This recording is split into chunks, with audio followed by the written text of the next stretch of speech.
For many days, Moses had remained on Mount Sinai, listening as God revealed every detail of the tabernacle.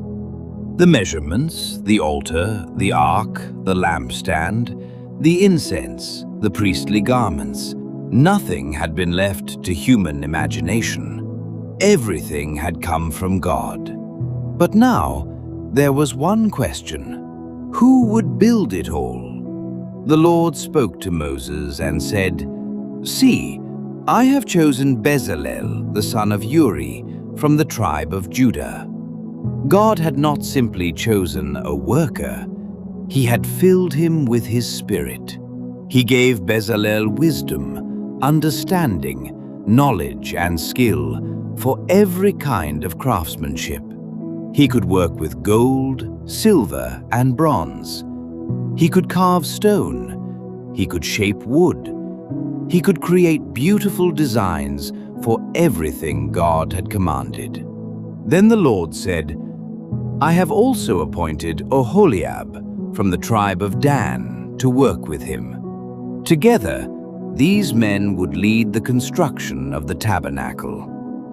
And God gave special wisdom to many others, so that everyone whose heart was willing and whose hands were skilled could take part in building the holy dwelling.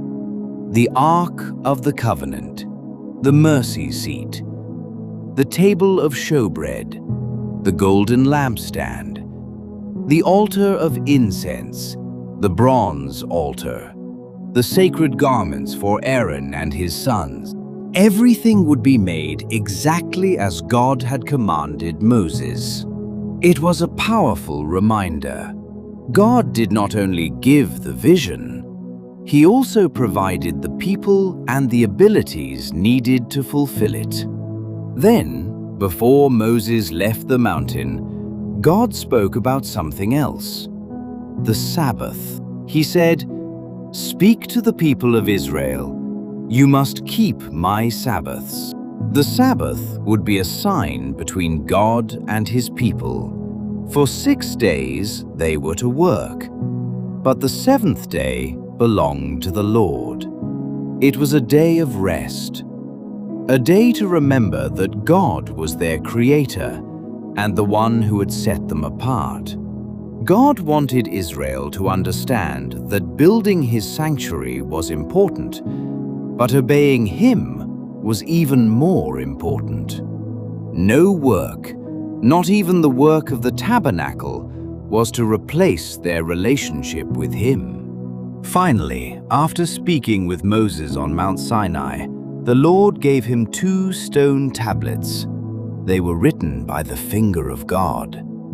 On them were the commandments that would guide Israel as God's people.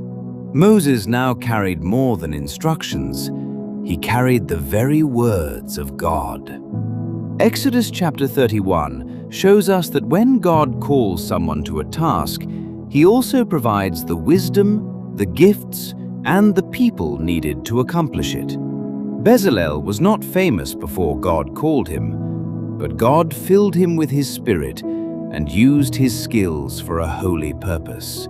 It also reminds us that obedience is greater than activity.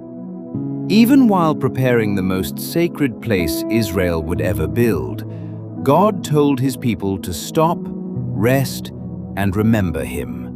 But while Moses was still on the mountain, something was happening far below. The people were growing impatient. They could no longer see Moses, and instead of waiting for God, they made a decision that would become one of the darkest moments in Israel's history.